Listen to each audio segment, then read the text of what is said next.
একটা কথায় আছে আপন থেকে পর ভালো আর পর থেকে পর গাছা ভালো। তো যাই হোক, পরে বলছি। তো আগে ইন্ট্রোডিউস করে দিই। Hello guys, welcome to our channel Pikutania lifestyle. তো যে কথাটা আমি বলছিলাম, দেখো, আমাদের চেনাশোনা 50 জনও তো আছে যাদের আমরা চিনি, যারা আমার আপনজন, কিন্তু তারা আমার ভিডিও দেখলেও তাদের লাইক করে না বা দেখেও এড়িয়ে যায়। না কোনো রিয়্যাক্ট, না কোনো লাইক, না কোনো কমেন্ট। কারণ তারা জানে যে তাদের করা একটা কিছু আমাদের চ্যানেলটাকে গ্রো করে দেবে। আর সেটা তারা কি করে হতে দেয়, তাই না? সেই জন্যই আমার কথাটা কিরম মিলে গেল না, যে আপন থেকে পর ভালো আর পর থেকে পর গাছা ভালো।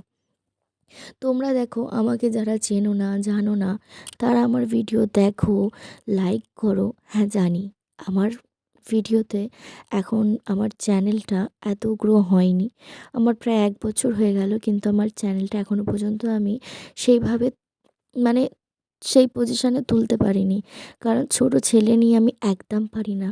অনেকেই ভিডিও করে, কিন্তু আমি একদম পেরে উঠি না এইসব এডিটিং, ভয়েস ওভার দেওয়া, তাতে মিউজিক সেট করা। একদম পেরে উঠি না আমি। কিন্তু কি করব, তবুও মাঝে মাঝে চেষ্টা করি একটু ভালো করে দেওয়ার। সবার দেখে ইচ্ছা করে যে আমার চ্যানেলটা কবে গ্রো হবে। খারাপও লাগে, কিন্তু কিছু করার নেই। তবুও আমার এখন নয় নয় করে মাত্র 200টা সাবস্ক্রাইব, 220টার মতো।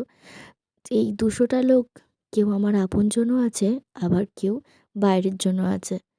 তারা আমাকে অনেক ভালোবাসা দিয়েছে, তাই চ্যানেলটা সাবস্ক্রাইব করেছে। কিন্তু আমি আবার দেখেছি, যারা আমার পছন্দের বা কিছু আমার নিজের লোক, তারা নিজে থেকে আমার চ্যানেলটা আনসাবস্ক্রাইব করে দিয়েছে। কারণ তাদের পছন্দ হয়নি। তারা আমার চ্যানেলটা গ্রো হতে দেবে না। তারা দেখলে, এ করলে যদি কিছু হয়ে যায় বা আমি একটু টাকা অর্জন করি।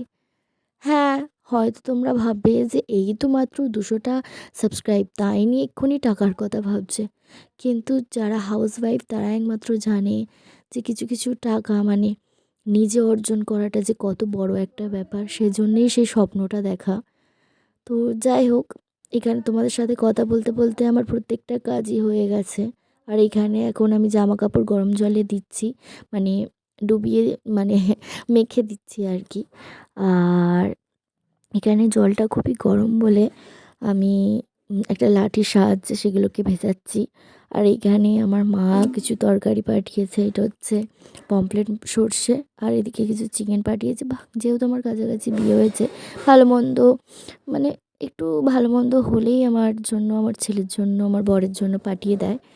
তো বর খেয়ে কাজে চলে যাওয়ার পরে এখানে আমিও খেয়ে নিলাম, মানে ছেলেকে খাইয়ে আমি খেয়েও দুজনে মিলে শুয়ে পড়লাম। আর ছেলে দেখো কীরকম টাটা করছে।